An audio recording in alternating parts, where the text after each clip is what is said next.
Doctor, buenas noches. Buenas noches. ¿Qué tal, Buenas Caricel? noches, doctor. ¿Cómo estás? Muy bien. Tu deber es luchar por el derecho, pero el día en que te encuentres en conflicto entre el derecho con la justicia, lucha por la justicia. Un amén y cordial saludo a todos los audiovisores que se vienen conectando a través de todas las redes sociales de la Asociación Jurídica Derecho en Línea. Quien les habla es Karen Fiorella Sánchez Rodríguez en calidad de moderadora y les doy la bienvenida a la sesión número 1 del Diplomado Especializado en Derecho Administrativo, Procedimiento Administrativo Sancionador y Gestión Pública, que tiene el auspicio académico del Ilustre Colegio de Abogados de Sullana, y es grato comentarles que el día de hoy contamos con la presencia de un buen amigo de la casa y gran conocedor del derecho. Estamos hablando del doctor Eloy Espinosa Saldaña Barrera, quien nos va a acompañar con el tema el acto administrativo. Pero antes de dar inicio, daremos a conocer los aspectos más importantes de su hoja de vida. Nuestro ponente es vicepresidente del Tribunal Constitucional del Perú, doctor con mención sobresaliente, summa cum laude y premio extraordinario por la UNED en Madrid, España. Es postdoctor en Derecho por la Universidad de Bologna en Italia, profesor visitante o conferencista invitado en el Instituto Max Planck, el Tribunal Constitucional Federal Alemán, el Ministerio de Relaciones Exteriores y la Fundación Konrad en Alemania, y entre otras universidades, así como centros de estudios, tribunales o cortes constitucionales de Italia, Francia, España, Rusia, el Parlamento Europeo, Bélgica, Polonia, México, Brasil, Argentina, Colombia, Chile, Venezuela y entre otros países europeos, también latinoamericanos, asiáticos y africanos. Es además perito por la Comisión Interamericana de Derechos Humanos. Muy bien, también quiero recordarles las 4 reglas para el desarrollo de la clase. La primera regla viene a ser que los participantes deben de guardar estricto respeto hacia sus compañeros. La segunda regla es que se recomienda activar sus cámaras para una participación más activa.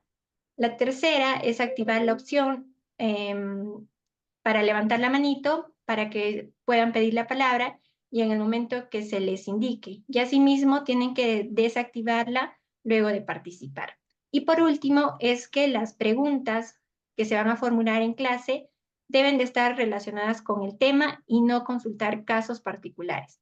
Muy bien, dejando todo eso recalcado, le cedo el uso de la palabra, estimado doctor Eloy. Puede dar inicio con su ponencia. Le escuchamos, doctor.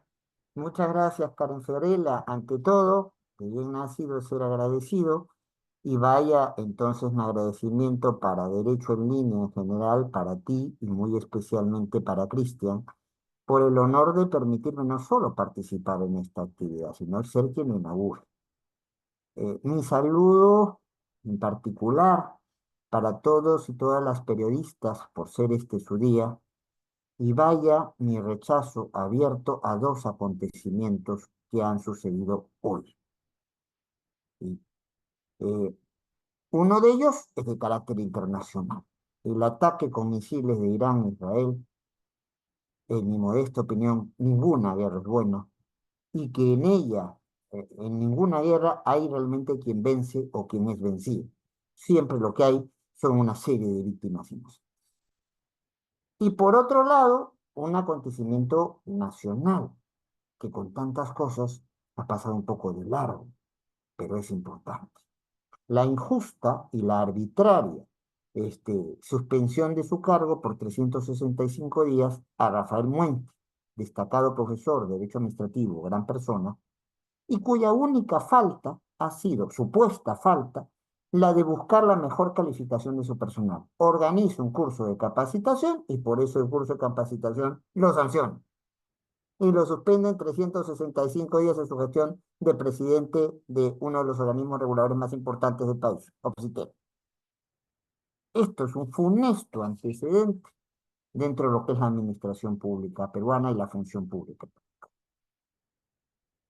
¿Quién va a querer asumir un cargo de este tipo si corre esta clase de riesgos?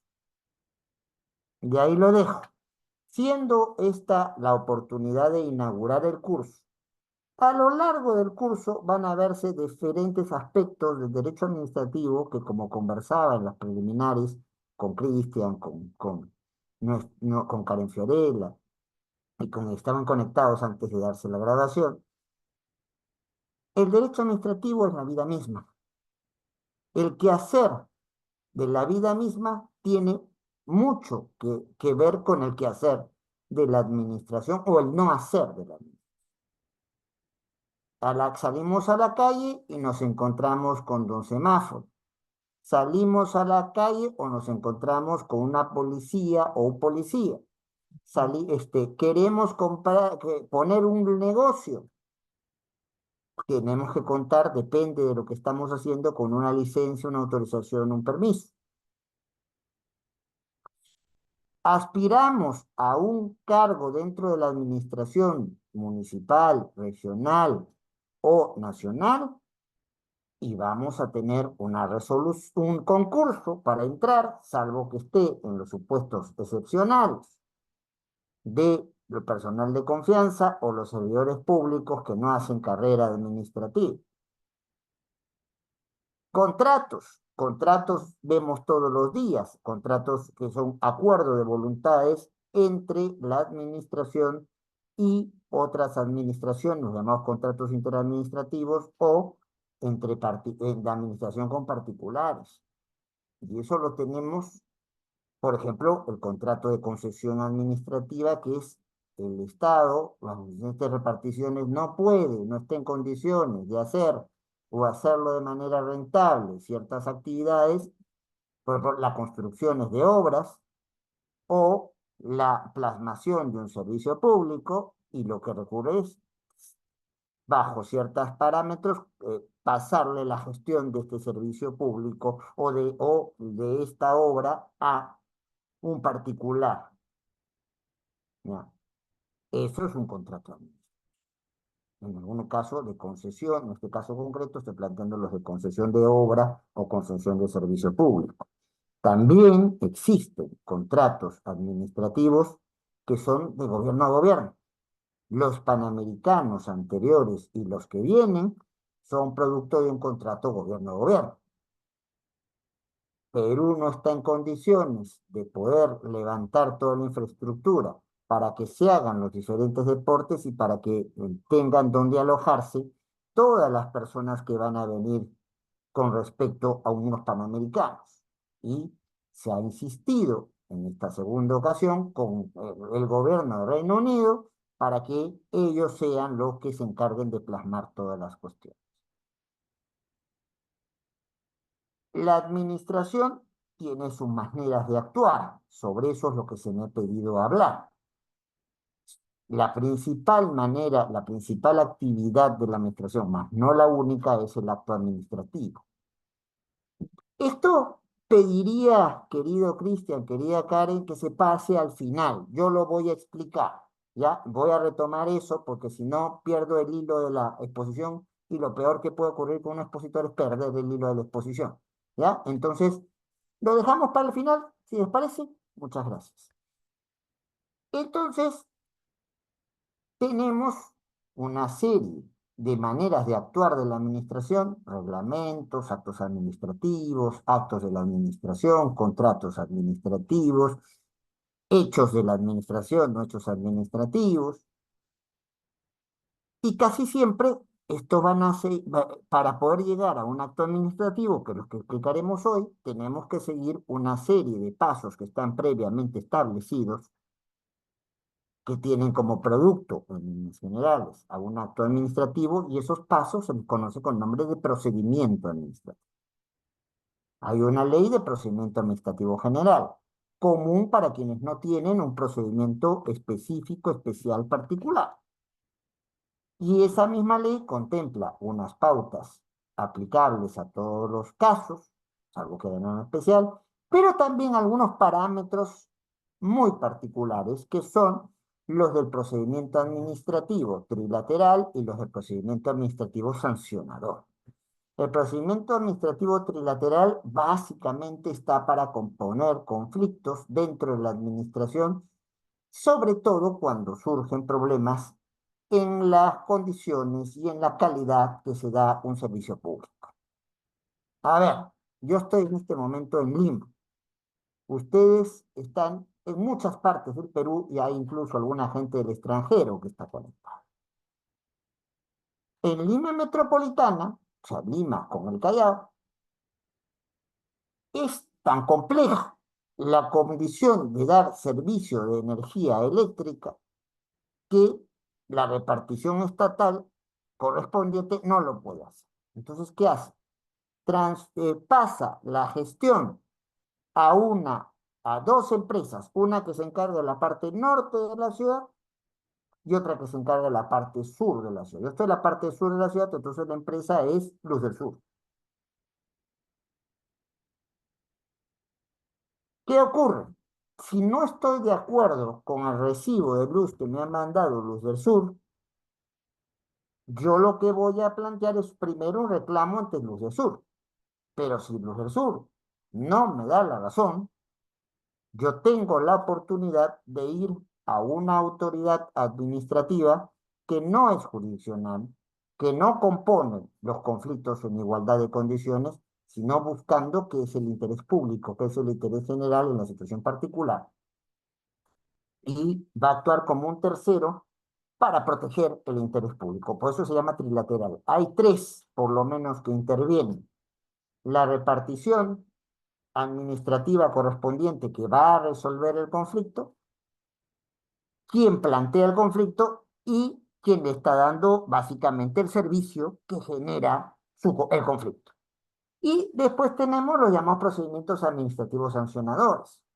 Aquí estamos jugando con lo que se llama el jus puniendi del Estado, la capacidad de sancionar que tiene el Estado, que va a tener dos caras. Una cara es el derecho penal y otra cara es el derecho administrativo sancionador. ¿A qué me refiero con esto? Hay comportamientos que en una sociedad determinada son considerados repudiables, recusables, y por eso se les especifica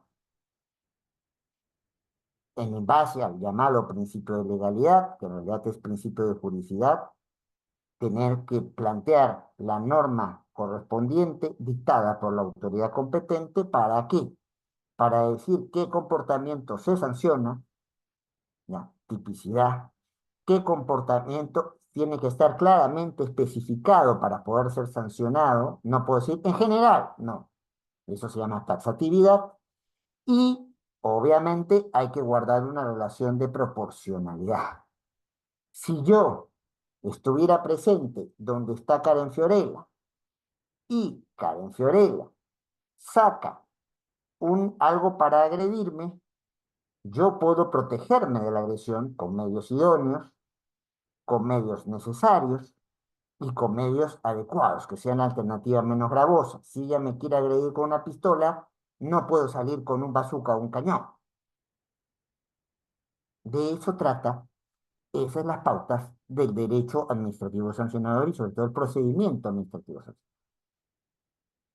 Como se dan cuenta, he hecho un breve recuento, un poco de lo que van a ver con los destacados colegas y las destacadas colegas que van a estar a lo largo de este seminario.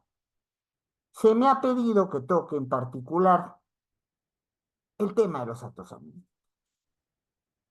Y como esta es la primera exposición del curso, tengo que hacer mención a algunas cosas que no necesariamente son en estricto en los administrativos, para entender dónde estamos y dónde vamos a desenvolvernos. Hagamos un breve recuento histórico. Cuando se da el inicio de la República Peruana, no se manejaban nociones como acto administrativo o procedimiento administrativo. El quehacer de nuestra administración pública era disperso y era completamente desordenado. Es más, a falta de normativa expresa, lo que se aplicaba inicialmente era la costumbre o pautas extraídas de los procesos civiles. En este escenario, las y los ciudadanos estaban en situación de completo desamparo, porque la autoridad administrativa podía hacer lo que quiera, como quiera y cuando quiera. La deficiencia y el descrédito normativo daba un amplio escenario para la actuación de quienes estaban en la administración, que podría considerarse abuso de poder o desviación de poder. ¿A qué me refiero con esto? Abuso de poder es tengo ciertas competencias, pero las uso más allá de lo que en realidad estoy autorizado para hacer. Yo puedo detener gente, pero puedo detener gente que esté en flagrante delito o cuando hay una orden judicial de por medio que me dice detenga. No, es que alguien del público me miró mal y como tengo competencia para detener gente, lo detengo. No, eso es abuso de poder. Estoy usando una competencia que tengo mucho más allá de lo que corresponde. También existe el supuesto de desviación de poder. ¿Qué quiere decirse con esto? La idea de la desviación de poder es, tengo una competencia, pero la uso para otra cosa. La mayoría del público de repente era muy joven para esto, pero lo ha escuchado por sus padres, por sus madres, por sus parientes mayores o por sus amigos y amigas mayores. Aquí en el Perú hubo el FONAV, Fondo Nacional de Vivienda.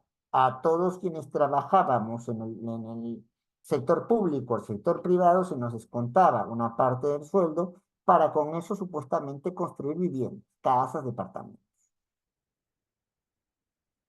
Se hicieron carreteras y hasta canchas de fútbol, que por cierto parece que no nos han servido de mucho, con el dinero que nos sacaban a quienes teníamos que, nuestro empleador retiraba una cuota de nuestro sueldo para dársela a este fondo. Y este fondo no es utilizado para lo que estaba previsto. Entonces, eso es desviación de poder. Tengo una competencia, pero uso mi cuota de poder para hacer otra cosa. Y eso pasaba todo el tiempo en el Perú y hubo intentos de mejorar la situación, solo menciono las fechas, 1843, 1879, 1945, 1957, y ya comenzamos a ver una regulación más clara con la dación del Decreto Supremo 006-67 SC, que es la primera pauta que trata de alguna manera de poner de forma defectuosa, de forma incompleta, algunos parámetros que tendríamos que seguir todos y todas desde la administración o en nuestra situación como administrados. Luego van a venir medidas destinadas a la desburocratización de la parte estatal. Cuando hablamos de burocracia, estamos hablando de un término que en principio tiene una connotación peyorativa. Es la administración recargada de trámites, es la administración recargada de recovecos para poder hacer lo que tiene que hacer para poder tomar las decisiones que tiene que tomar, sean de alcance general o sean de alcance particular. Y había muchas gentes o muchas manos o para poder hacer lo mismo. Entonces se plantea primero el decreto supremo 100 del año 85, dictado por la Presidencia y Consejo de Ministros. En esta misma línea va la pauta establecida en el artículo 309 de las preguntas las contesto al final, por favor, si no pierdo la ilación. Con todo gusto contesto todas las preguntas, pero al final. ¿Ya? Eh, el artículo 309 de la Ley de Presupuesto planteada para el año 1988, cuando muchos de ustedes ni siquiera habían nacido, y sobre todo cuando se publica un proyecto de reglamento de procedimientos administrativos. Eso es 1985. Después viene una etapa importante, que es de la simplificación administrativa. Ya no vamos a tener tantos funcionarios y ya no solamente eso es importante. Vamos a buscar tener menos instancias o grados, plazos más cortos, menor documentación exigida. Y para eso existen varias pautas. Básicamente, la más importante, la más relevante, es sin duda alguna el decreto legislativo 757, conocido también con el nombre de Ley Marco para la Inversión Privada. Y ahí se establecen pautas de aplicación general, derechos, garantías, obligaciones que se tiene entre la administración pública, cualquiera de sus reparticiones, y, en este caso inicial, los y las usuarias de que hacían inversiones, o sea, los inversionistas, las inversionistas. Por primera vez se va a hablar de TUPAS, o sea, de textos únicos de procedimientos administrativos. ¿Qué pasa? ¿La administración puede actuar como quiere y cuando quiere? No, tengo que saber cómo pedir, cómo seguir, cómo se puede resolver y cómo se puede impugnar lo resuelto. Y eso tiene esa labor de una institución de cara con la ciudadanía, debe estar registrada en un documento. Y ese documento se llama Texto Único Ordenado de Procedimientos Administrativos. ¿Y quiénes lo tienen? Lo tienen las reparticiones de la administración pública y, excepcionalmente, pueden contar con ellos los espacios de particulares a los cuales se les haya encargado función administrativa, por concesión, por autorización, por licencia, por permiso. Poco tiempo después de este decreto legislativo se dicta una ley, la ley 25.035, con su reglamento. Y allí se llega, año 2001, a la aprobación de la ley 27444, la ley de procedimiento administrativo general, vigente hasta hoy, aunque sujeta a ciertas modificaciones. Esta ley, como otras que se dieron en ese momento, tiene una característica muy particular. Es una ley impulsada por profesores y profesores. Entonces tiene mucho de manual, ¿ya? Mucho de explicarnos qué es cada cosa, que no vamos a encontrar en leyes similares de otros países. Y así es en un artículo primero de esta norma que nos dice qué es un acto administrativo y cuáles son las diferencias de el acto administrativo como actuación, como actividad de la administración o de los particulares en que se haya delegado función administrativa. Esa diferencia de eso, con por ejemplo los actos de administración interna o los hechos administrativos. Y ahí yo añadiría, no está mencionado allí, está mencionada la ley de contratación pública y su reglamento, pero añadiría también los contratos administrativos. ¿Qué hay en esta ley? Primero nos dice que no son actos administrativos las decisiones que se toman dentro de una repartición de la administración pública para que rija sobre sus propios integrantes. ¿Qué quiero decir con esto? Supongamos que todos somos parte de una repartición pública. Se fijan uniformes. ¿Los uniformes son para los de fuera o son para los que están en la institución? Para los que están en la institución.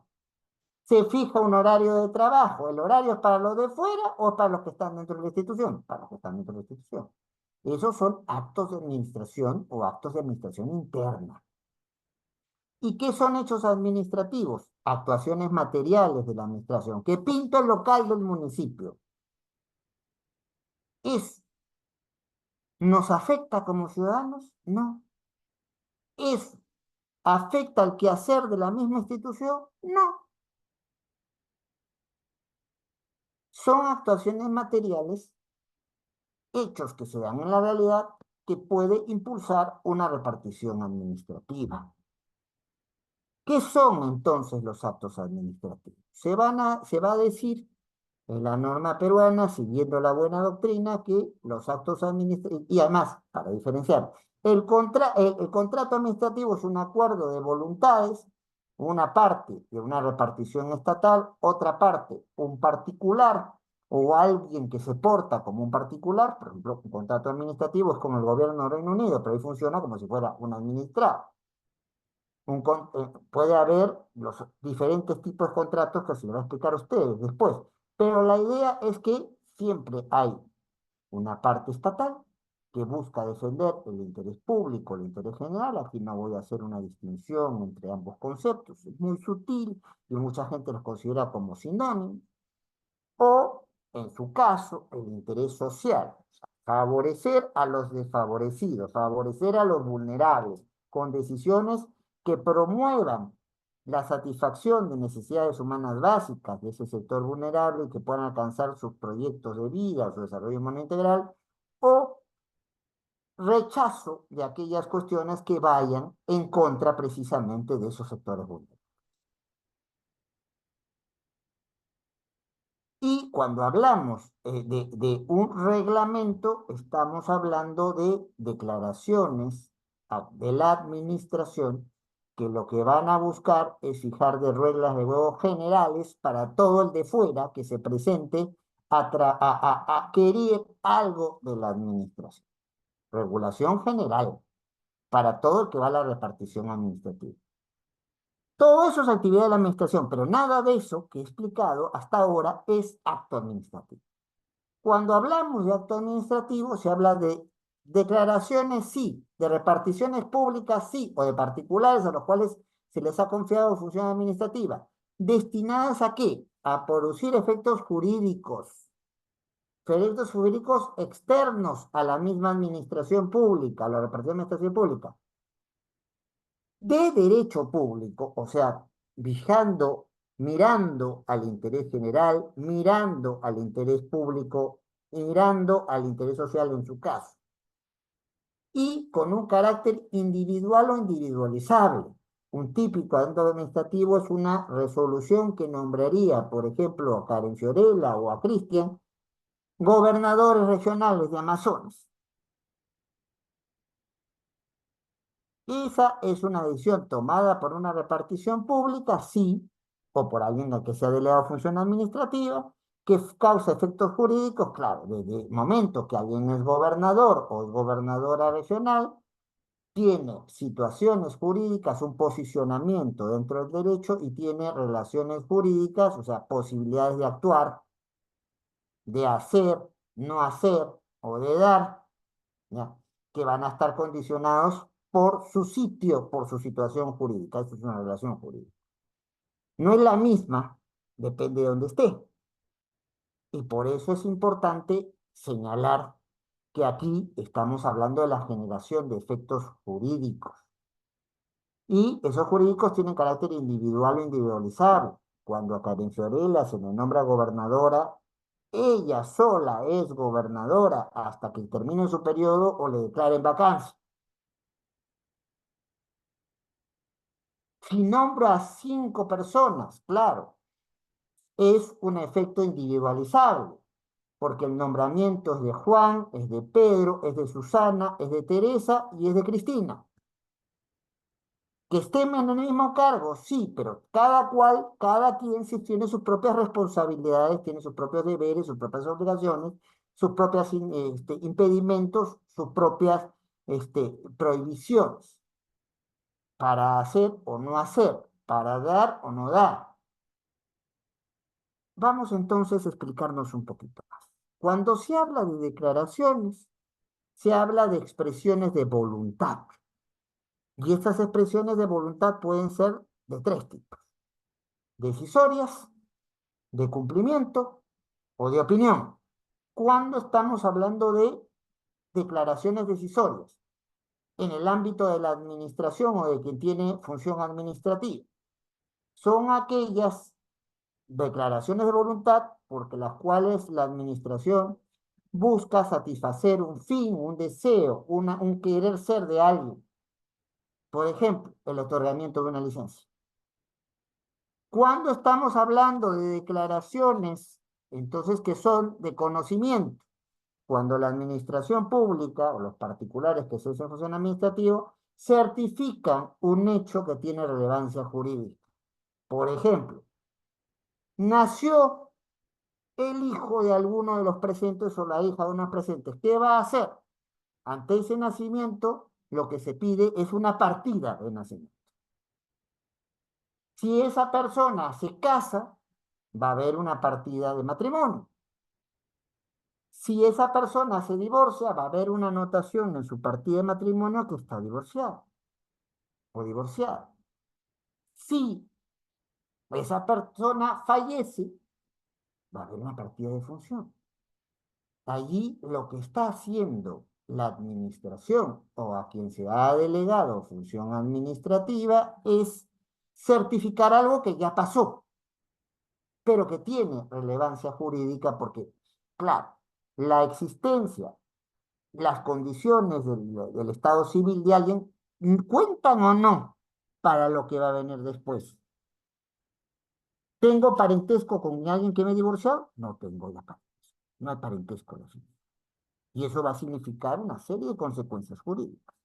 Igual pasa con las inscripciones registrales, que en principio se maneja el criterio de la buena fe registral. ¿Por qué? Porque lo que yo he incluido en el registro correspondiente, sea registro vehicular, de la propiedad, etcétera, etcétera, presupone, si lo he inscrito como mío, que el titular, que el que tiene capacidad y goce de ejercicio de ese bien mueble o inmueble, soy yo. Y no es Karen Fiorella, no es Cristian, ni ninguna, nadie del público que nos está viendo ahora, que nos va a escuchar después y nos va a ver después.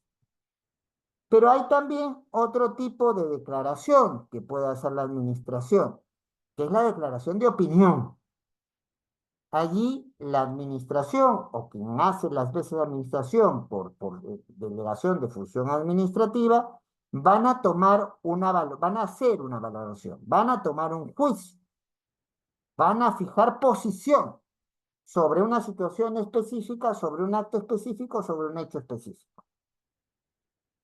¿Cuántos de ustedes para presentarse a un trabajo no les han perdido un certificado de buena conducta? ¿Y qué significa eso? Que la autoridad correspondiente va a evaluar su línea de comportamiento y en función a ello va a darles un certificado de buena conducta o no se los va a dar. Eso para entender de qué hablamos como declaraciones. Ahora, son declaraciones que generan efectos jurídicos externos. ¿De qué hablamos cuando hablamos de efectos jurídicos? Estamos hablando de la posibilidad de transformar, estamos hablando de la posibilidad de crear, estamos hablando de la posibilidad de modificar, estamos hablando de la posibilidad de reconocer, estamos hablando de la posibilidad de transformar o la posibilidad de cancelar qué cosas, intereses, obligaciones, derechos que están pensados en favor de los administrados y administradas o en beneficio de la administración para que cumpla su objetivo, que es atender precisamente a esos administrados y esas administradas. No para su regulación interna, sino para el entendimiento que va a tener con la ciudadanía, sean personas naturales o en su caso personas jurídicas. De eso hablamos cuando hablamos de efectos jurídicos. Entonces, no cualquier declaración, sea de los tres tipos que he dicho, necesariamente va a ser un acto administrativo. En principio tiene que tener efectos jurídicos, externos, hacia afuera de la repartición administrativa. Y estos efectos jurídicos pueden ser actuales, ahorita, en este momento o futuros. Ahí tenemos el tema de las condiciones como una modalidad de los actos administrativos. Volveré sobre eso después, si me permite. ¿Cuál es la idea allí? Yo no tomo la decisión para hoy, sino digo que esta decisión comienza a regir de aquí a 6 meses. Va a tener que ocurrir un acontecimiento para que yo ponga en práctica la decisión. Ahora, en cualquier caso, los efectos jurídicos siempre van a tener que ser directos, o sea, a alguien en particular, por lo mismo concretos, no tienen un alcance general, por lo mismo subjetivos a una persona natural, a una persona jurídica en particular.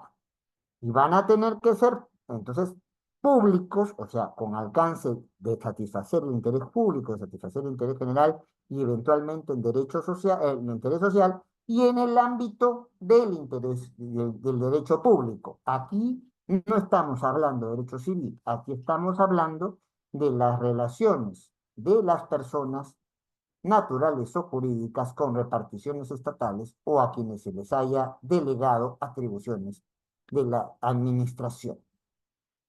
Algunos actos van a ser de aplicación automática. Hay una suerte de lista establecida, preestablecida, el checklist que llamarían los anglosajones, y esto se da, por ejemplo, como es la regla que deberían seguir los actos administrativos, y esto se va a dar, por ejemplo, cuando uno hace una solicitud alguna repartición administrativa. Ya está previsto que haga paso 1, que haga paso 2, que haga paso 3, y si cumplo con los 3 plazos, No hay más discusión. Se va a reconocer lo planteado. Como excepción están los actos administrativos de evaluación previa. A ver, para ver si le corresponde algo a alguien, voy a mirar la situación, voy a hacer un análisis para que si lo que pide es conforme a derecho o no lo es. Si es conforme a derecho, va. Si no es conforme a derecho, se queda. No hay actuación en la administración. Hay muchas clasificaciones sobre el tema de los actos administrativos, pero eso nos tomaría el curso entero. Voy entonces, además, en el caso de la Ley de Procedimiento Administrativo General, intencionalmente no opta por alguna de las más de 10 clasificaciones que se puede hacer en los actos administrativos, pero sí lo que hace la Ley de Procedimiento Administrativo General es establecer que hay elementos esenciales de un acto administrativo, los que no pueden faltar nunca, y si faltan, vamos a sanción de nulidad, después explicaré qué es eso. Las modalidades o elementos accidentales de un acto administrativo, en la norma correspondiente dictada por la autoridad competente, tiene que decirse que hay estas exigencias adicionales. Si no están planteadas estas exigencias adicionales, no me las puede pedir. Y también la Ley de Procedimiento Administrativo establece las pautas para garantizar la eficacia, que no es lo mismo que validez, y lo vamos a explicar casi de inmediato, de un acto administrativo. ¿De qué se habla cuando se habla de elementos esenciales de un acto administrativo y cuáles son? Son aquellos aspectos que tienen que estar en cualquier acto administrativo para que éste sea considerado dictado conforme a derecho, derecho con D mayúscula, derecho como ordenamiento jurídico. Y si no se cumplen con estos elementos, la sanción al Perú es de nulidad.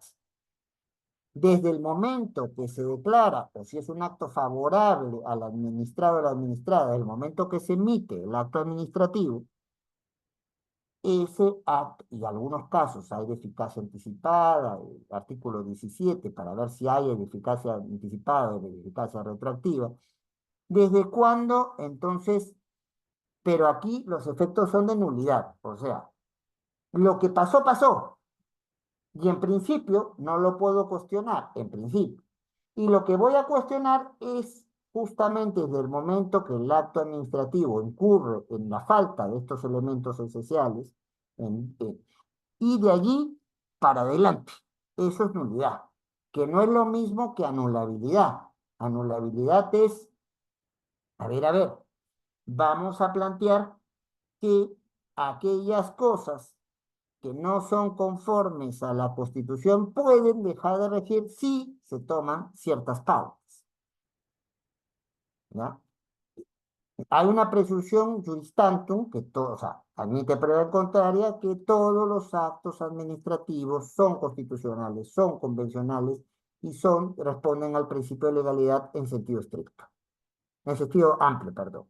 O sea, que hayan sido dictados por la autoridad competente y a través de la norma correspondiente. Tampoco, en el caso peruano, se tiene prevista la inexistencia. Nunca estuvo, nunca surtió efectos jurídicos, ni para adelante ni para atrás. No, en el caso peruano la fórmula planteada es de nulidad. ¿Y cuáles son estos elementos esenciales, los que provocan nulidad en un acto administrativo? Primero, es competencia. Cuando hablamos de competencia es de la capacidad que va a tener una autoridad administrativa o alguien que se le delega función administrativa de hacer, no hacer o de dar. Y esta competencia va a estar marcada, si estamos hablando de órganos individuales, por la materia, o sea, el tema que se toca, por el territorio, por la instancia o grado. No es lo mismo conocer primero que conocer en apelación, por ejemplo, y por el tiempo. En la administración también hay turnos. De repente Cristian ve una cosa en el mes de octubre y Karen Fiorella lo ve en noviembre y otro integrante o otra integrante de Derecho en Línea lo ve en diciembre. Ahora, si estamos hablando de actos administrativos dictados por órganos colegiados, o sea, no es solamente yo quien resuelve, sino dos, tres, cinco personas las que van a resolver, aquí hay que cumplir con otros elementos. Sesión, o sea, me instalo para poder discutir y llegar a una opinión del colegiado. Quórum, no puede estar solamente un hito, o sea, en derecho en línea no puede solamente decidir Cristian ciertas cosas. Tiene que por lo menos tener una cantidad de miembros de derecho en línea para poder decidir. Eso pasa en la administración, se pide un quórum. Así como las sociedades de derecho mercantil, de derecho privado, se pide esto, también se pide un quórum para los órganos colegiados en el derecho administrativo y en los actos. Y también se va a pedir deliberación. O sea, no es que se toma en un colegiado las decisiones porque yo quiero. Tengo que discutir, conseguir coincidencias y procesar las diferencias. Otro elemento de lo esencial de los actos administrativos es el contenido u objeto. Y ahí estoy hablando de lo que decide, lo que se decide, lo que se modifica, lo que se transfiere, lo que se certifica o que lo que se declare, siempre y cuando esté de acuerdo con el ordenamiento jurídico vigente. Yo no puedo decidir mañana, como decisión de la administración, mañana a todas las personas con menos de 1,20 m en chachapoyas, me los cargo en ejecución pública. No, porque el ordenamiento jurídico no permite eso. Y ahí hay que ser muy claro, entender que en algunos casos las atribuciones de la administración son regladas, o sea, la misma norma nos dice uno, 2, 3 y 4, y a veces las facultades de la administración son discrecionales, nos dan un margen de acción. Yo puedo escoger entre si uso el celular, si es un teléfono fijo, o me comunico por señas. Tengo ese margen de acción. Eso se llama facultad discrecional. Y en función a eso hay que mirar cuál es el contenido u objeto jurídicamente posible, físicamente posible, obviamente que sea lícito, no puede ser contra el derecho, que sea preciso y que comprenda aquello que sea consecuencia de la motivación del acto, o sea, la justificación, la sustentación de la decisión tomada. Y ahí estamos hablando de motivación. Toda decisión de autoridad, otro elemento esencial en un acto administrativo, es que toda decisión de la administración, y un acto administrativo lo es, o toda decisión de autoridad, y obviamente una repartición administrativa tiene autoridades, debe estar esta decisión sustentada o justificada. Y para entender cuando un acto administrativo es tal y no es solamente una declaración sin motivación, una miradita al artículo 6, numeral 3 de la Ley de Procedimiento Administrativo Penal no nos viene mal.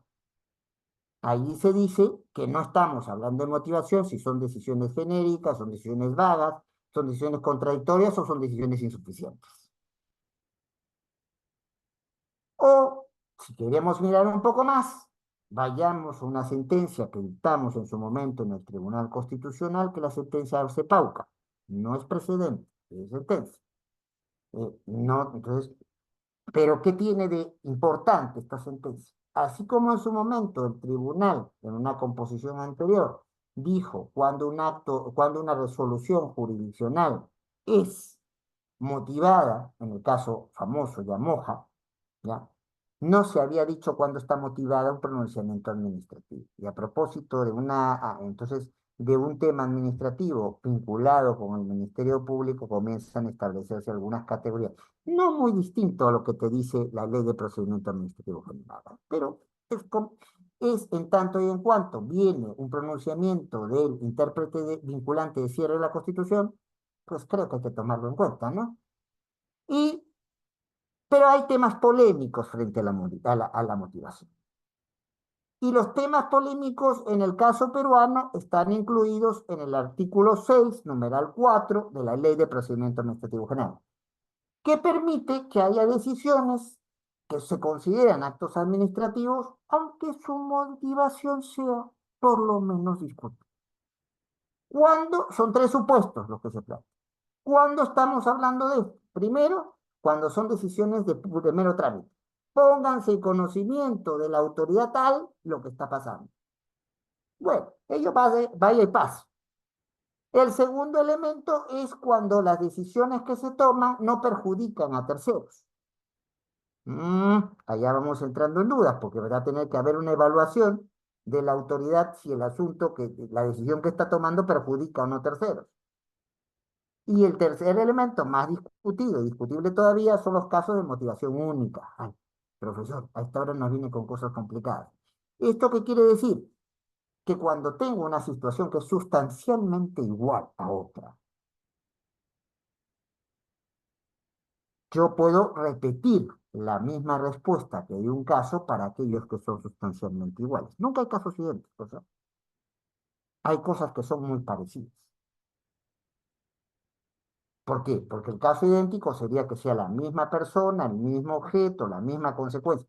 Y sabemos que eso no se da. Si no, caeríamos en el ne bis in idem, o no bis in idem, como lo llaman ahora. Entonces, ¿qué pasa? En el Perú se permite que haya actos de motivación única, actos de mero trámite y actos que no perjudican a tercero, que en realidad tienen una motivación discutible, pero se los considera actos administrativos suficientemente motivados. Eso ha generado tomos de discusión. Pero ahí lo dejo, porque si no, nos van a sacar a los amigos de derecho en línea y a mí de circulación y no nos va a haber nada. Entonces, ahí lo dejo. Otro elemento esencial de un acto administrativo es la finalidad, para qué sirve, cuál es el sentido. Y en lo que sirve, para cuál es el sentido, tiene que ser el interés público, el interés general y eventualmente el interés social, que yo expliqué. Ahí en esos casos no hay definiciones, hay nociones, son conceptos jurídicos indeterminados. Tú puedes ver el vaso medio lleno, yo lo puedo ver medio vacío, pero tenemos una idea general de lo que es. Un acto administrativo no puede favorecer a la entidad o a la persona que lo emite. Un acto administrativo no puede favorecer a terceros que no respondan al interés general, al interés público, al interés social. Un acto administrativo no puede ser una competencia usada en un sentido distinto al que te concede el ordenamiento jurídico. Un policía no puede detener a cualquiera. Un policía tiene que detener a ciertas personas que están en la situación de poder ser detenidos. ¿Ya? Y esto hay que tenerlo presente cuando media Lima metropolitana y buena parte del país está en este momento en estado de emergencia, que no es pérdida de derechos, sino restricción de esos procesos. ¿Ya? Hablamos también, como ya último elemento esencial, del procedimiento regular. Profesor, ¿qué quiere decir esto? ¿Que hay procedimientos que son irregulares? ¿Qué marca la regularidad? El seguimiento de ciertas pautas que están previstas en el ordenamiento jurídico correspondiente. Un acto administrativo tiene que decir cuándo se emitió. Un acto administrativo tiene que decir cuáles son las pautas que hay que seguir para obtenerlo, que se han seguido para obtenerlo, cuál es la duración que se puede manejar como razonable para obtenerlo, y las demás condiciones más bien de carácter formal que el ordenamiento jurídico nos pida para obtener el acto. Y ahí estamos hablando básicamente de consideraciones de admisibilidad y de algunas consideraciones de improcedencia. Porque la improcedencia no solo es un tema procesal, también es un tema procedimental. Tiene que haber una relación jurídico-procesal o procedimental válida. Interés para obrar, necesidad para obrar. Si no hay eso, se nos cayó el procedimiento precisamente porque no es regular, porque no es conforme al ordenamiento jurídico vigente. ¿De qué hablamos cuando hablamos de modalidades o elementos accidentales de los actos administrativos? Son aquellos aspectos que tienen que darse en ciertos actos administrativos para que ellos sean conformes a derecho. Y eso no lo puede especificar ni Cristian ni yo, tiene que decirlo. la norma correspondiente dictada por la autoridad competente, que va a pedir que ciertos actos tengan condiciones, que tengan modos o que tengan plazos. Y eso no va para todos los actos administrativos. Para algunos, donde se especifica que pueden tener, mejor dicho, que deben tener estos actos.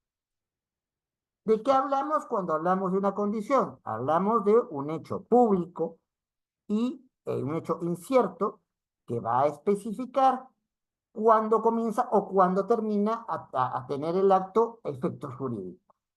Me explico mejor. Condición suspensiva, condición resolutoria.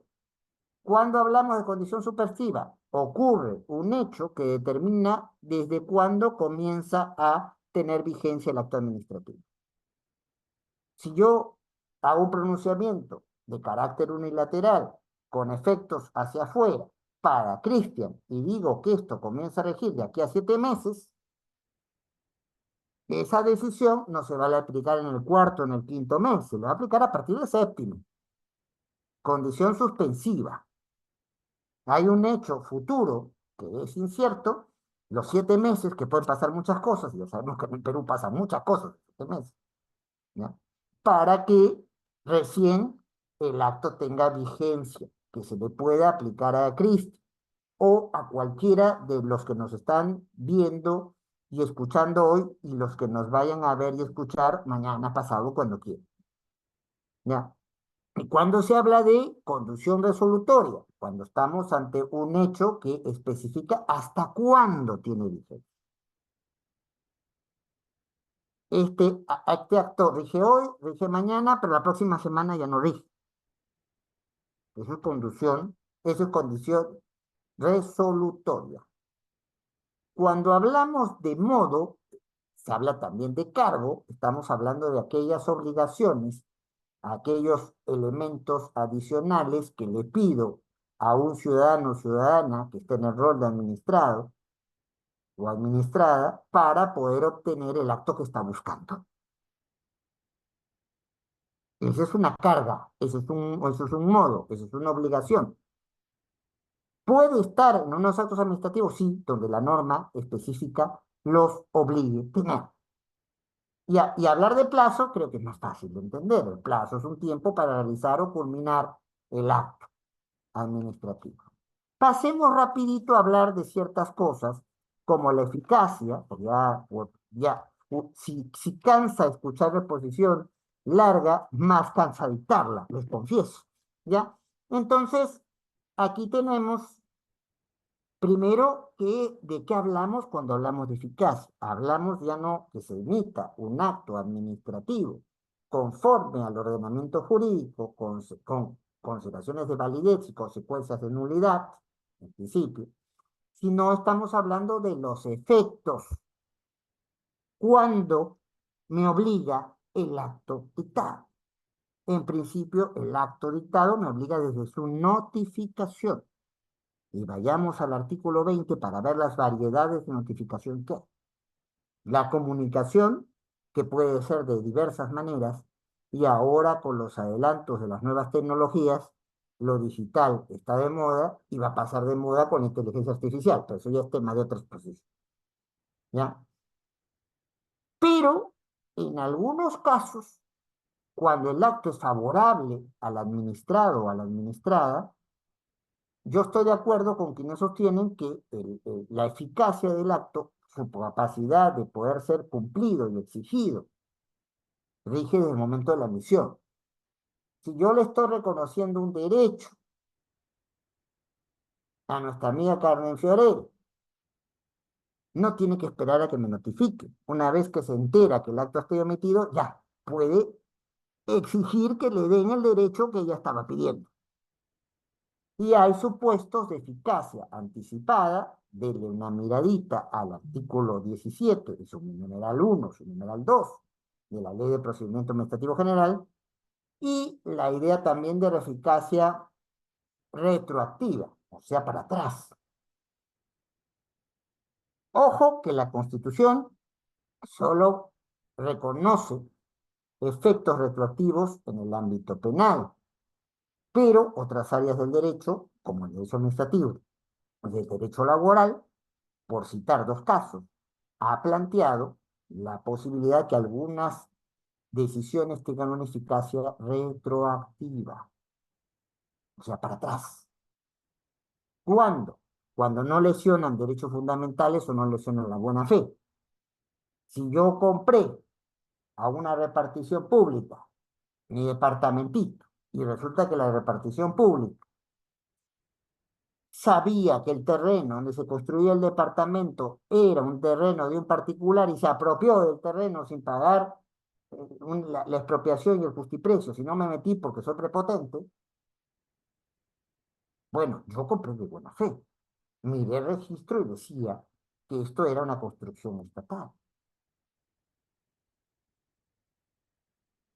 Otro supuesto de eficacia retroactiva. Obviamente, cuando el acto es favorable al administrado o cuando hay una justificación razonable previa a la emisión del acto. Si ya se sabe cuál es la opinión de la administración, si ya se sabe cuál es la posición del ordenamiento jurídico en nuestro país, no voy a repetir la película 20 veces. Ya sé lo que puedo hacer y que puede en esos casos, como excepción, porque la regla siempre es la notificación, las excepciones son los otros supuestos que estoy planteando, de eficacia anticipada, de la eficacia de la emisión del acto, de eficacia retroactiva. Y en el caso peruano es importante tener presente que no jugamos con el concepto de anulabilidad, jugamos con el concepto de conservación del acto. ¿Por qué? Porque hay presunción de constitucionalidad de ese acto, porque hay presunción de convencionalidad de ese acto, porque hay presunción de legalidad en un sentido amplio. Ha sido dictado por la autoridad correspondiente, competente, y es la norma correspondiente. Un alcalde no puede dictar ordenanzas regionales. Una alcaldesa tampoco. Lo que podrá dictar son decretos de alcaldía y si se junta en criterio con todo el municipio, habrá la resolución de consejo municipal. Entonces, en ese sentido, se presume, salvo que se acredite prueba en contraria, presunción juris tanto, se presume que el acto administrativo fue hecho, producido conforme a derecho y que sus consecuencias son conforme a derecho. Ya tendrás que acreditar que no es así. Y mientras no se acredita que es así y no haya pronunciamiento declarando la nulidad del acto, ese acto se considera válido, eficaz, sobre todo válido. Cabe la subsanación del acto. ¿Qué quiere decir esto? Hay cosas que no están claras, que no están muy bien dichas, ¿ya? Pero no es porque falte claridad, sino porque faltan elementos. O sea, yo debería haber puesto 1, 2, 3 y 4 y solo puse 1, 2 y 3. ¿Ese acto es perfectible? Sí, es perfectible. ¿Qué tengo que hacerlo? Lo que nos dice el concepto cotidiano, subsanar, remediar, no cambiar la decisión. Cuando estamos hablando de subsanación, estamos hablando de un remedio, de un pedido, de una solicitud, no de un recurso. El recurso sí cuestiona, comillas, el fondo de la decisión, su objetivo, su contenido, su finalidad. Acá no. Acá lo que estoy es, oiga, aquí le falta una pata a la mesa. Yo voy a seguir las pautas de comer en la mesa, pero póngale pues la patita, ¿no? Eso es subsanación. Cuando no está previsto en la norma, pero sí en el entendimiento cotidiano, cuando se habla de aclaración, estamos refiriéndonos a alguna idea que no está planteada con precisión, que es difusa, que es vaga. Entonces, no es que esté cuestionando la decisión, sino es que no sé cómo aplicarla. Y por eso le pido a quien emitió la decisión que me diga, oiga, ¿qué ha querido decir usted? Y también en los procedimientos administrativos, como el ámbito de los procesos contenciosos administrativos, que también entiendo el tema de este curso, se plantea la idea de la corrección cuando hay un error material. Yo puse 1000 y debí poner 100. Se me pasó un cero. Eso es un error material. No estoy cambiando la decisión. Estoy modificando ante la constatación de un error material. Eso se llama corrección del acto administrativo. Y bueno, creo que en tiempo que me había dicho Cristian, ¿ya? Más o menos 50 minutos, no pasando de la hora, he dado una explicación más bien general, panorámica, no solamente del curso, sino también del tema específico de actos administrativos. Ahora sí podemos proyectar, si bien quieres, Cristian, las diapositivas y las voy comentando, ¿sí? Acá lo que yo les decía, es un acto administrativo es lo que el texto único ordenado, recuerden que las normas con el tiempo van cambiando, van adaptándose al signo de los tiempos. En el 2001, ¿quién iba a pensar que iba a haber inteligencia artificial, por ejemplo? ¿Quién iba a pensar que la pauta básica para organizarse en la administración iba a ser con documentos digitalizados? De repente ustedes han llegado a ver cómo en reparticiones administrativas hasta el expediente era cosido. Y en algunos espacios todavía lo es. Entonces, ¿qué pasa? Las normas, sobre todo las normas que tienen influencia administrativa, pueden irse ajustando con el tiempo. Y yo puedo sacar un artículo, modificar un artículo, actualizar un artículo, y ya el orden de los artículos que tenía cambia. No es que estamos cambiando el sentido de la norma, eso es una reforma, eso es una modificación. Aquí estamos adaptando la norma. Y cuando hacemos eso, nos encontramos con el texto único, porque no hay otros, de ordenado, porque he puesto cada cosa en su lugar de acuerdo al tiempo que estoy viviendo. En la parte, por eso se habla de tubo, que son las iniciales de texto único ordenado.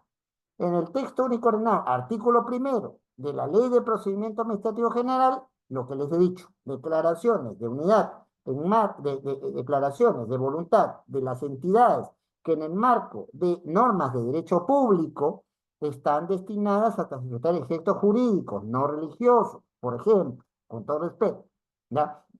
Eh, entonces, efectos jurídicos sobre los intereses, obligaciones y derechos de los y las administrados en una situación concreta, efectos individuales o individualizados. Pasamos a la siguiente, si me permites, Cristian. Los requisitos de validez, o sea, los elementos esenciales que tienen que darse. Vamos a tu esquemita que está muy simpático. Entonces, aquí está lo que les he mencionado. Competencia, objetivo, finalidad pública, motivación, procedimiento regular. Creo que ya hemos hablado suficiente de esto, pero siempre quedo abierto a las preguntas que se puedan formular. Pasamos a la otra diapositiva, por favor. Aquí está la explicación que me he permitido hacer antes. La diferencia, la administración tiene muchas maneras de actuar, pero no todas son actos administrativos. Y aquí los amigos de Derecho en Línea han tenido la prudencia de plantear las diferencias entre un acto administrativo, un hecho administrativo y un contrato administrativo, de las cuales ya hablé. También convendría incluir en esta lista a los actos de administración y a los reglamentos, para que el escenario esté completo. Seguimos, por favor. ¿Cuáles son las causales de nulidad? Pues el incumplimiento de los elementos esenciales. No hay validez, no hay actuación conforme a derecho y la sanción en el Perú no es inexistencia, no es anulabilidad, es nulidad. Pasamos. ¿Cuándo se constituye la eficacia de un acto administrativo? En principio, o sea, cuando surte efectos, en principio con su notificación.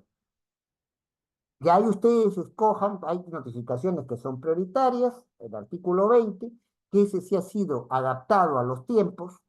No pidan que en el 2001 tuviéramos bola de cristal para ver cosas que han pasado después. Hay notificaciones que en el 2001 no estaban ni pensadas que se podían hacer y ahora se hacen. Ya voy a su pregunta, Manuel Jesús. Deme un ratito para terminar con el esquema de los compañeros. ¿Ya? Eh, ¿Cuál es la idea de la eficacia? Primero, que se me notifique, salvo que sea un acto favorable, como expliqué hace un rato. Allí solamente con la emisión de la... Si me va a dar derechos, reconocer derechos, tengo que esperar me notifiquen o si me entero que está, ya los puedo pedir. Claro, los puedo pedir.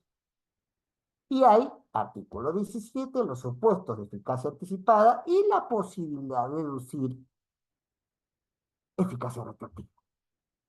La otra, por favor.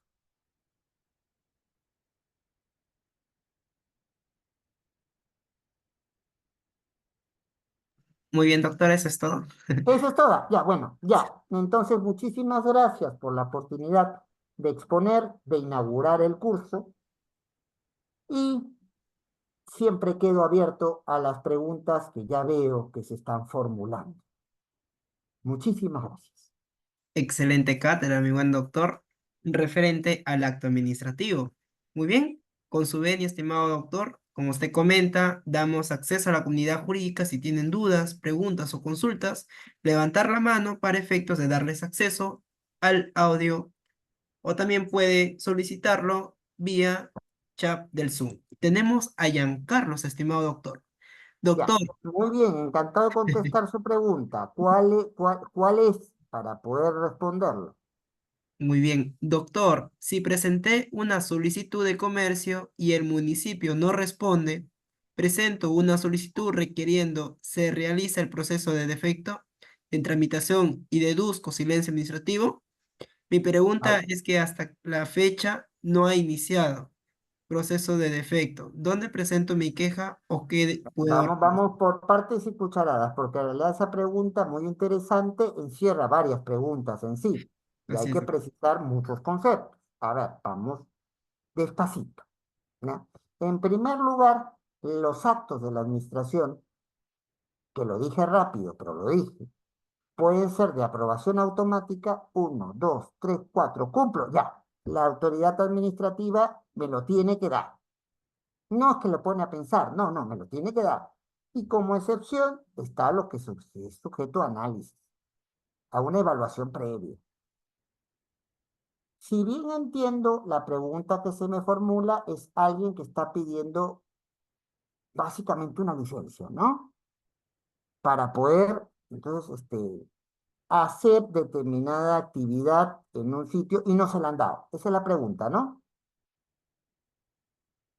Cristian, no te escucho. Está tu micrófono apagado. Así es, doctor. Eh, Bueno, entonces, vamos entonces. Si hay inactividad, sea formal o material, ¿qué quiero decir esto? Si hay norma y no la cumplo, si hay eso es inactividad formal. Si hay si no hay, la norma me da un margen de acción y y entonces no me desenvuelvo dentro de ese margen de acción, eso es inactividad material. En cualquiera de los supuestos cabe el silencio. O sea, presume una actuación de la administración. En el principio, en el Perú, el silencio es positivo. O sea, lo que estoy planteando se me tiene que dar, se me tiene que otorgar. Esa es la regla. Salvo, pues, que lo que esté pidiendo implique violación de derechos fundamentales o de bienes constitucionalmente protegidos.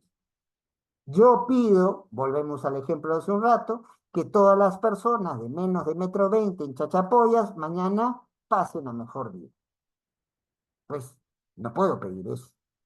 Y si pido eso, no se va a aplicar ahí el silencio positivo, porque lo que estoy planteando es una violación sistemática de derechos fundamentales. Cuando la norma lo especifica, funciona la idea del silencio negativo. ¿Cuál es el principio que está detrás del silencio negativo? Que el caso, la situación concreta, no se paralice. Entonces, doy por denegado lo que me han, lo que me han planteado y va cuando hay una instancia administrativa de apelación menor, o sea, el inmediato superior, no el jefe de la institución o la jefa, el inmediato superior, ¿no? Puedo plantear una apelación. Puedo, con nueva prueba, o sea, nuevos elementos de juicio, a la misma instancia pedir, o grado pedir que se pronuncie. Eso es una reconsideración. Estoy volviendo a considerar porque tengo nuevos elementos de juicio. Ya. Si estamos hablando de una decisión que en principio es de aprobación automática, opera el silencio positivo, salvo que estemos violando derechos fundamentales. Ahora, si lo que estoy haciendo va a significar restricción de derechos, estoy pidiendo que se haga una construcción, pero para eso tengo que bloquear una calle porque tengo que poner camiones que traigan el cemento, que traigan los ladrillos, que pongan las ventanas. Ahí estoy restringiendo derechos. Entonces, en esos casos, sí va a haber una evaluación previa y además puede, si la norma lo establece, haber un silencio negativo.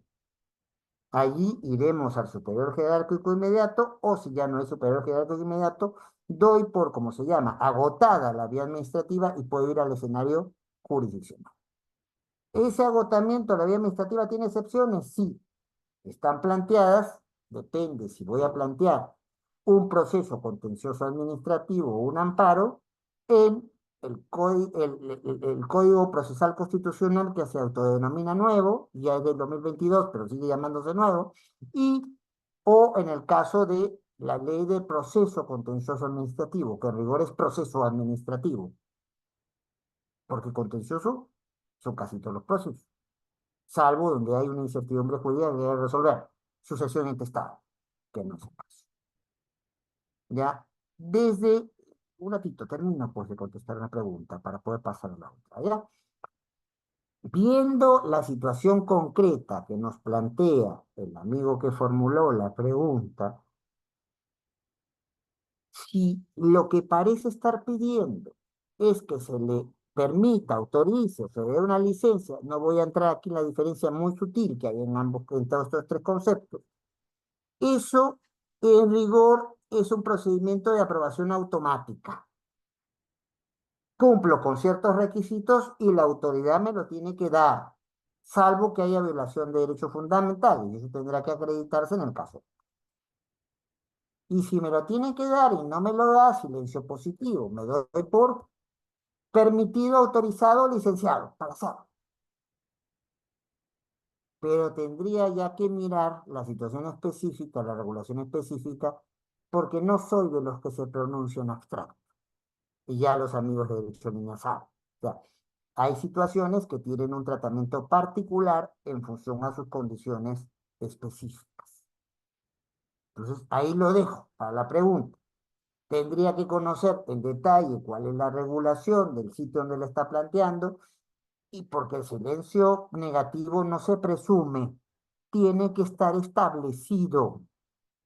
El que se presume es el silencio positivo. Ahí nomás. Hay más preguntas, creo, querido Cristian. Estimado doctor, es correcto. Neisser Omar Carrasco Saavedra nos está planteando dos preguntas, pero vamos Ujú. explicando uno por uno. Nos De comenta, acuerdo. doctor, buenas noches ante todo. ¿Qué opina usted de la administración pública? En algunos municipios demoran tanto en resolver las solicitudes de los administrados. A ver, hay que tener presente algo que lo ha dicho el Tribunal Constitucional siguiendo pautas del Tribunal de la Corte Interamericana de Derechos Humanos y a su vez siguiendo pautas del Tribunal Europeo de Derechos Humanos. Plazo legal no es igual que plazo razonable. Hay básicamente tres consideraciones a tomar en cuenta. La complejidad de lo que se está discutiendo. Vamos a ponerlo no con un ejemplo procedimental, sino con un ejemplo procesal. Es lo mismo un caso donde yo lo que quiero es un reconocimiento de partida por un juez, que no me peleo contra nadie, sino tengo que convencer al juez o a la jueza de lo que estoy planteando, que un proceso sucesorio donde tengo que determinar quién tiene derechos y cuántos derechos hay, donde hay una cuota que no es de libre disposición, sino que hay que dedicarse a los herederos forzosos y hay que determinar quiénes son herederos forzosos y hay que determinar si no hay causales de desheredación, o sea, no me corresponde nada porque incurrir ciertas conductas no es lo mismo. La complejidad de la situación específica cuenta. Otro elemento que cuenta es el comportamiento de las partes. Digamos que el procedimiento es sencillo, pero Cada funcionario, funcionaria administrativa que se me pone delante, yo la recuso, la cuestiono, no le dejo trabajar, le escondo elementos, digo la vela verde sobre la vida de mi contraparte y los otros se sienten ofendidos y saltan. Entonces,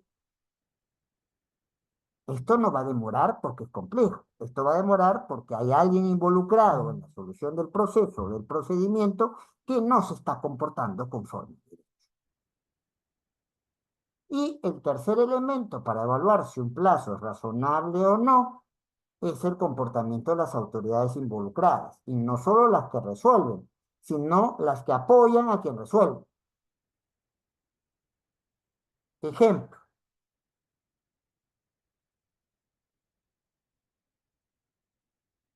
supongamos que no estamos en el ámbito administrativo, sino en el ámbito penal. ¿Ya?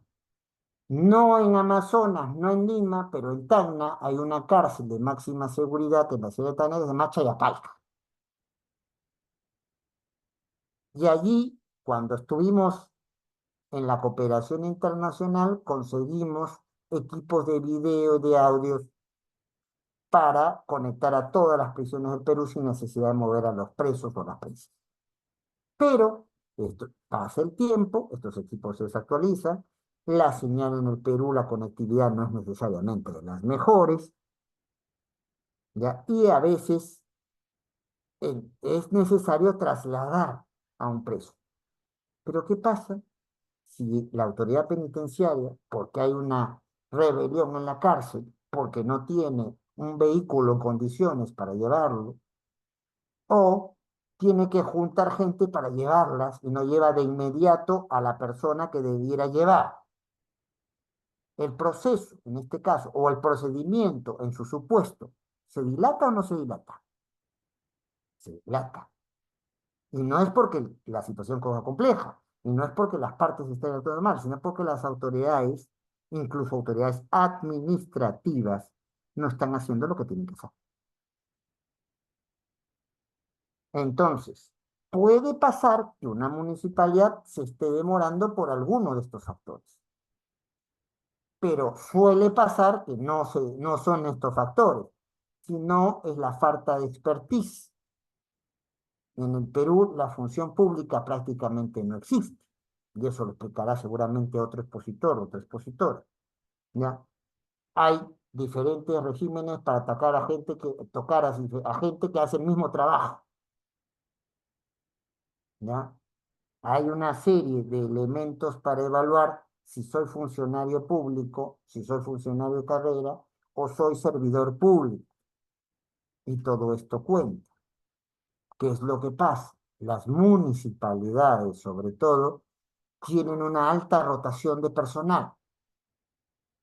Y hay gente que llega sin expertise o recién está sentándose en el sitio para aprender lo que tiene que hacer y ya le están diciendo adiós. Entonces, a veces las cosas demoran porque se quieren demorar, a veces porque las personas no están capacitadas para resolverlo, a veces porque no se cuenta ya no con los recursos económicos, humanos, sino con los recursos económicos o los recursos logísticos para hacerlo. Me está pidiendo una licencia de construcción, pero para eso tengo que saber cómo es el suelo, porque si no la construcción se puede hundir o se puede resquebrajar. En un país donde hay terremotos, hay inundaciones o hay sequías, ¿eso afecta o no una propiedad inmueble? Claro que lo afecta. ¿Y qué pasa? Por ejemplo, el gran problema. Muy orgullosos porque vamos a inaugurar el megapuerto de Chancay. Sí, pero cuando hay un puerto hay movimiento de dinero y cuando hay movimiento de dinero hay problemas de seguridad. Hasta donde tengo entendido y lo que se ha transmitido en medios de comunicación, por eso soy tanto, por cierto, aun cuando sea el día del periodista, hay gente que es muy seria en el trabajo de investigación y hay gente que no lo es tanto. Pero asumiendo que el dato es cierto, hay menos de 10 policías en la comisaría de Chancay. ¿Cómo van a controlar los problemas de seguridad que se creen? con la inauguración del megapuerto. Entonces ahí el problema es cuál es la dotación logística con la que se cuenta. Puede ser el problema que no haya plata, no me se haya asignado una partida presupuestal para tener el personal que debo por el tiempo que debo. Hay cuadros de asignación de personal que no están completos. La entidad no tiene cómo pagar para contratar a todos los que debiera contratar para completar su plana obligatoria. Entonces no es tan fácil evaluar por qué una municipalidad no puede o no quiere. Hay que mirar si cumple con el plazo razonable, hay que mirar si tiene las condiciones para hacer lo que le toca hacer y sin duda hay que mirar si tiene el personal calificado y sin duda también, y con esto termino, hay que mirar si hay la voluntad política de hacer lo que se tiene que hacer. Política en un sentido amplio, entendido como gestión de toma de decisiones más importantes dentro de un grupo humano, no en política partidaria, por si acaso. Bien, ¿cuál es la segunda pregunta de nuestro amigo? Excelente, doctor. Nos comenta la segunda, ¿la falta de capacitaciones será o estas personas no conocen las consecuencias por dejar vencer los plazos en los procedimientos administrativos? Hay de las dos cosas, hay de las dos cosas. Hay gente que llega a los puestos no por concurso, sino por que son personal de confianza y no necesariamente tiene el expertise. Hay concursos que no se declaran desiertos, se declara un ganador, una ganadora, pero no están necesariamente en las mejores condiciones para decir qué es lo adecuado y qué no es lo adecuado, ¿ya? Y eso puede llevarnos a que no te, entonces, a la necesidad de capacitar en habilidades duras y en habilidades blandas. ¿A qué me refiero con esto? Habilidades duras es el giro de mi negocio, lo que tengo que hacer. Habilidades blandas son actitudes y aptitudes frente a la relación con gente. Recordemos que la administración tiene como objetivo, como diría Rodríguez Arana, presidente del Foro Iberoamericano de Derecho Administrativo, hay hoy un derecho a la buena administración. La administración se debe al interés general, al interés público y en algunos casos al interés social. Se debe no a mirarse al ombligo, sino a atender las necesidades humanas básicas de la gente para que ellos puedan satisfacer su proyecto de vida o lo que llamarían algunos desarrollo humano integral. Y con eso no estoy inventando nada, porque hay gente que cree que inventa la pólvora porque escribe una tesis de maestría. No, esto está dicho por Amartya Sen, que es Premio Nobel de Economía desde el año 1999, cuando algunos lo presentes ni existía. Y ha sido sostenido por otros autores como Marta Nussbaum y un largo, etcétera. No me va a tomar más tiempo porque no hay tiempo. ¿Ya? Eh, eh, Aquí va la clave del asunto. Hay gente que no quiere, hay gente que no sabe y hay que capacitar y hay gente que aun cuando se la capacita no está en posibilidad de hacerlo porque le faltan recursos o porque le falta voluntad. Ahí va. Bien, ¿hay alguna otra pregunta? Sí, nos comenta Manuel Jesús, doctor, por favor, la base legal sobre la nulidad. Ah, muy fácil. No sé si Manuel Jesús tiene a la mano su ley de procedimiento administrativo general. La ley de procedimiento administrativo general tiene un título preliminar y después tiene sus artículos. Como les había mencionado, el primer artículo es el concepto de acto administrativo y qué cosas no son actos administrativos. Y cuando ya vamos avanzando un poquito más en la ley, nos vamos a encontrar con un artículo que es el tercero. El tercero nos establece los elementos esenciales. Si no se cumplen estos elementos esenciales, no estamos ante un acto válido, y si no estamos ante un acto válido, estamos ante un acto nulo. Artículo tercero. Complementado por el artículo que habla, después ya vamos hablando de los elementos del acto con más detalle, artículo 4 de la forma, artículo 5 del objeto, o contenido, artículos 6 de la motivación, y así podríamos seguir con las diferentes posibilidades que hay.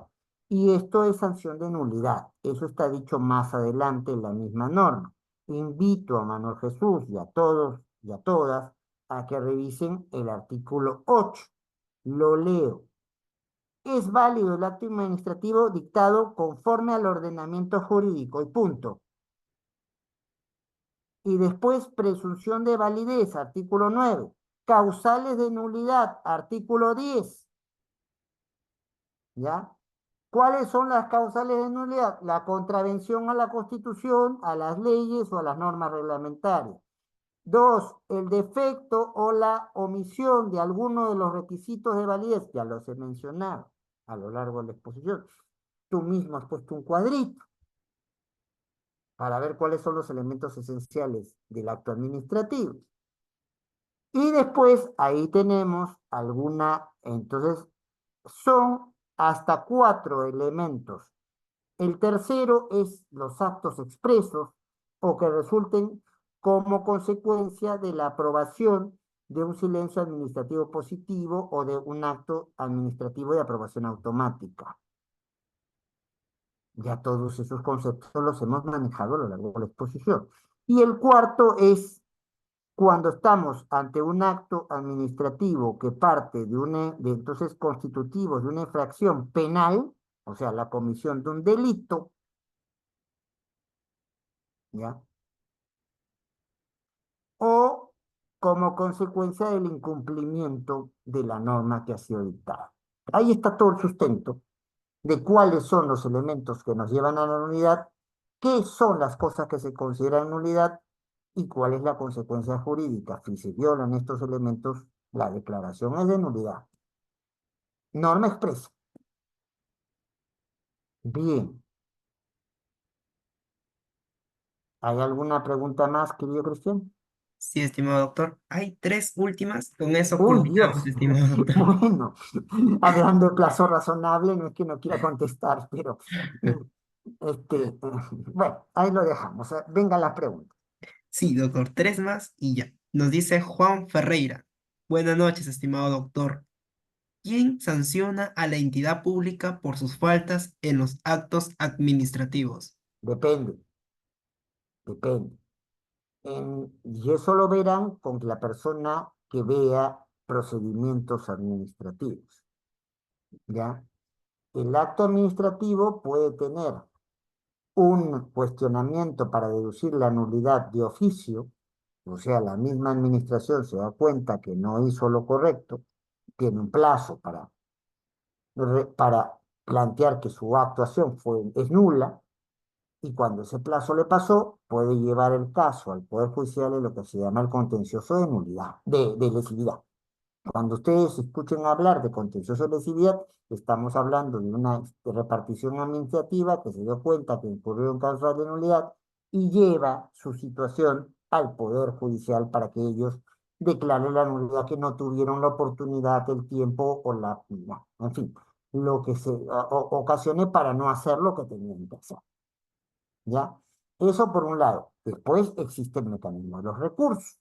O sea, la parte interesada es quien cuestiona, ya no solamente busca aclarar, ya no busca subsanar, ya no busca corregir. Lo que está cuestionando es el sentido, es el contenido, es el objeto de la decisión llamada acto administrativo. Y el recurso por excelencia en el Perú es el recurso de apelación. Voy a la instancia superior, jerárquicamente inmediata superior, apelación menor. Y hay algunos supuestos que van a permitir la reconsideración. Que la misma instancia se pregunte, poquito pues, esperemos un ratito. Si van viniendo preguntas y preguntas, no puedo terminar de contestar lo que estoy haciendo, ¿ya? Entonces, yo respeto y promuevo la inquietud de todos, pero permítame contestar las preguntas de todos y todas, ¿ya? Cuando estamos entonces, esos son los escenarios que tenemos a nivel administrativo para cuestionar una decisión tomada. Ahora, cuando entramos al escenario del derecho administrativo sancionador, que entiendo que es un tema específico en este Congreso. ¿Qué significa eso? Que he incurrido en un comportamiento que el ordenamiento jurídico dice que es un comportamiento reprochable. ¿Ya? Y eso en el ámbito penal va a significar restricción de nuestro derecho a la libertad personal. En el ámbito administrativo, las sanciones van a tener que ver, en la administración pública, con posibilidades de amonestación escrita o verbal, las posibilidades de una multa, las posibilidades de una suspensión, la suspensión de una destitución e incluso en algunos casos la posibilidad de una inhabilitación. Por un tiempo no puedo ejercer función. Ahora, ¿quién sanciona? A quien se le da la competencia de sancionar. Hay organismos que van a tener un procedimiento sancionador propio establecido con lo que se llama su PAS, su procedimiento administrativo sancionador, y hay organismos que no tienen u órganos que no tienen un procedimiento y se rigen por las pautas de la Ley General de Procedimiento Administrativo General, que esté bien establecido quién, que tiene establecido cómo, tiene establecido bajo qué pautas se hace eso. Otro tema en el cual no puedo dar una respuesta específica a una contestación general. Si tenemos una norma de procedimiento administrativo sancionador específica, nos va a decir qué comportamientos son infracciones, o sea, qué comportamientos son repudiables, y nos va a decir la consecuencia de eso, que son las sanciones. Y las sanciones dependerán de las sanciones que están establecidas. Y tendremos que cumplir allí con su principio de tipicidad, su principio de taxatividad y el principio de proporcionalidad. Ahí lo dejo. Excelente, estimado doctor. El abogado Lesmes Evelio nos comenta, doctor, buenas noches. Una pregunta. ¿La capacidad jurídica o procesal para solicitar o recurrir ante la autoridad administrativa y para poder representar a una persona jurídica, cuál sería y cómo acreditarlo? A ver, cuando hablamos de capacidad jurídica, podemos estar en dos escenarios. El escenario de la capacidad de goce y de la capacidad de ejercicio. Alguien que es menor de edad, alguien que tiene una discapacidad severa, no puede representarse solo. Alguien tiene que asumir sus derechos por él. Patria potestad, tutela, curatela, todos estos escenarios que están previstos en el derecho civil y que sí se reflejan en las posibles reclamaciones administrativas. Primer punto. Segundo punto, cuando entonces la capacidad se traduce en el escenario procedimental o en el escenario procesal en legitimación, activa o pasiva. Yo tengo la posibilidad de reclamar o tengo la posibilidad que reclamen ante mí o contra mí. Y en principio la legitimación es de carácter individual, pero puede ser de carácter plural. Y ahí tenemos intereses colectivos, pertenecemos a un grupo con ciertas características, soy de cierta religión, soy de cierto grupo político, entonces tengo una orientación sexual X, Y o Z, y eso me hace diferente a los demás, pero similares a los que tienen las mismas características. Eso se llama interés colectivo. Cuando estamos ante algo que va a incidir de manera negativa, directa, concreta, sin justificación razonable, violación de derechos, o cuando estamos entre algo que es un peligro próximo, certeza, inminencia, que haya precisamente esa situación de afectación directa, negativa, concreta y sin justificación razonable, amenaza, tengo allí legitimación para reclamar por todos y todas. Eso se llama interés difuso, porque cualquiera lo puede ejercer y eso es el típico caso ambiental o el caso de protección al consumidor. por señalar dos ejemplos. Eso va a marcar si tengo capacidad para hacer un reclamo, si lo tengo que hacer directamente. Recuerden que en algunas, o sea, la defensa cautiva no es obligatoria para todos los procedimientos administrativos. O sea, puedo ir yo solito, sin ser abogado, porque el derecho de defensa tiene dos caras, ¿verdad? La defensa formal y la defensa material. La defensa formal es el que alguien lo hace por mí. La defensa material es la que yo mismo hago para defender mis intereses, sean individuales, sean colectivos o sean difusos. Y allí tendrá que verse la regulación que lo permita. Cuando la regulación no es clara, tanto en el ámbito administrativo como en el ámbito constitucional y como en otras áreas del derecho, lo que se va a aplicar es el principio de proacción. En la duda, favorezco a que se presente el cuestionamiento administrativo o el cuestionamiento judicial. Ahí lo dejo. Excelente, estimado doctor. Esta ya es la última y culminamos. Nos dice, buenas noches. ¿Qué es lo que correspondería a a la solicitud de nulidad en el acto administrativo contenido en un oficio emitido por el gerente municipal, que señala la prohibición del patrocinio del administrado dentro de la entidad, mismo que alega vulneración a su derecho del trabajo por ser trabajador 728 y amparada una resolución que dice que no se habría demostrado que cumple funciones Ya, administrativas? eso ya es un caso concreto con nombre y apellido, pero igual lo contesto, ¿ya? A ver, en primer lugar, habría que explicitar por qué se le ha denegado ejercer el patrocinio. Y ahí hay diferentes posibilidades. Posibilidad uno, soy abogado, pero tengo una inhabilitación para ejercer. ¿Qué ha pasado? El Colegio de Abogados de Lima está poniendo a muchos jueces y fiscales, o muchas juezas y fiscales, que están siendo puestas en cuestionamiento, que es conocido a nivel nacional, por sus actuaciones o por lo que hizo sus actuaciones, los está sometiendo a una comisión de ética y esa comisión de ética los puede inhabilitar para el ejercicio de la profesión. No, ergo, no pueden litigar, ergo, no pueden presentar en nombre propio, en nombre de otros procedimientos administrativos o procesos judiciales. Esa es una situación prevista para evitar que yo tenga legitimación.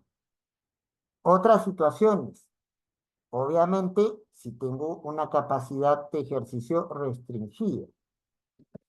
No estoy en una silla de ruedas, soy tetrapléjico, ¿no?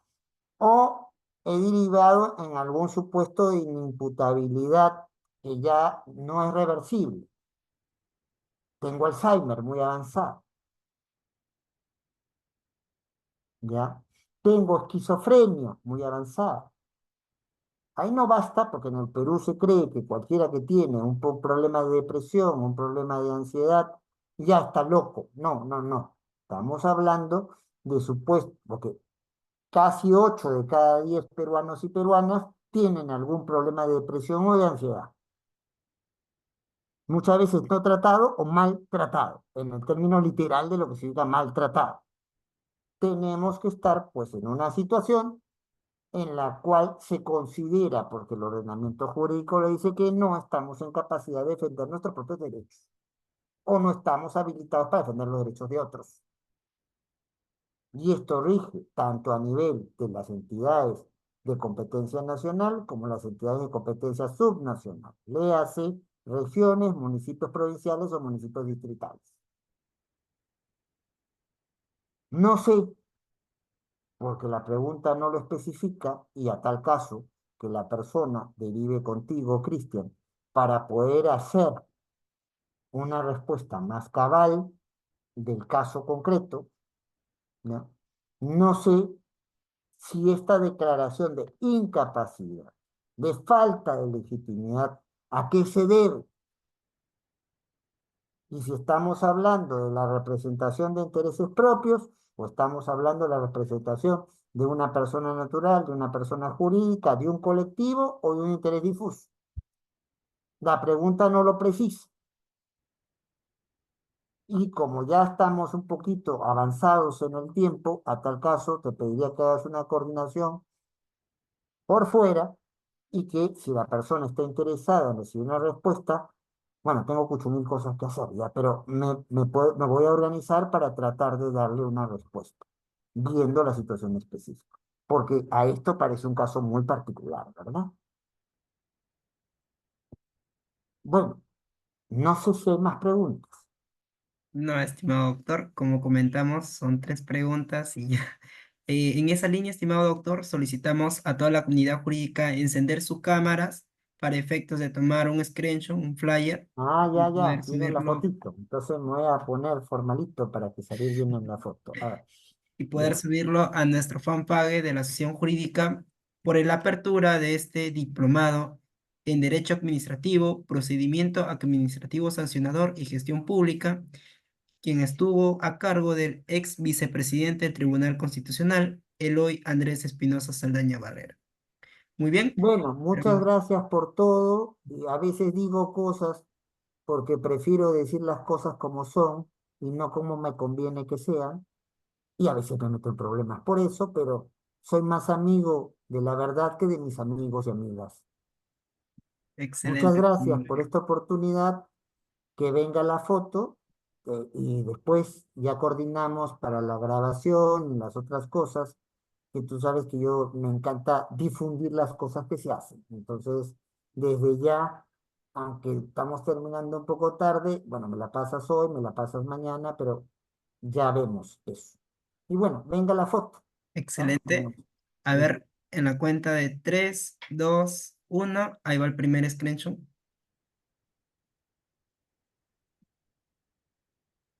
Muy bien, pasamos al segundo. Ahí va otro. A la cuenta de 3, 2, 1, todos sonrientes.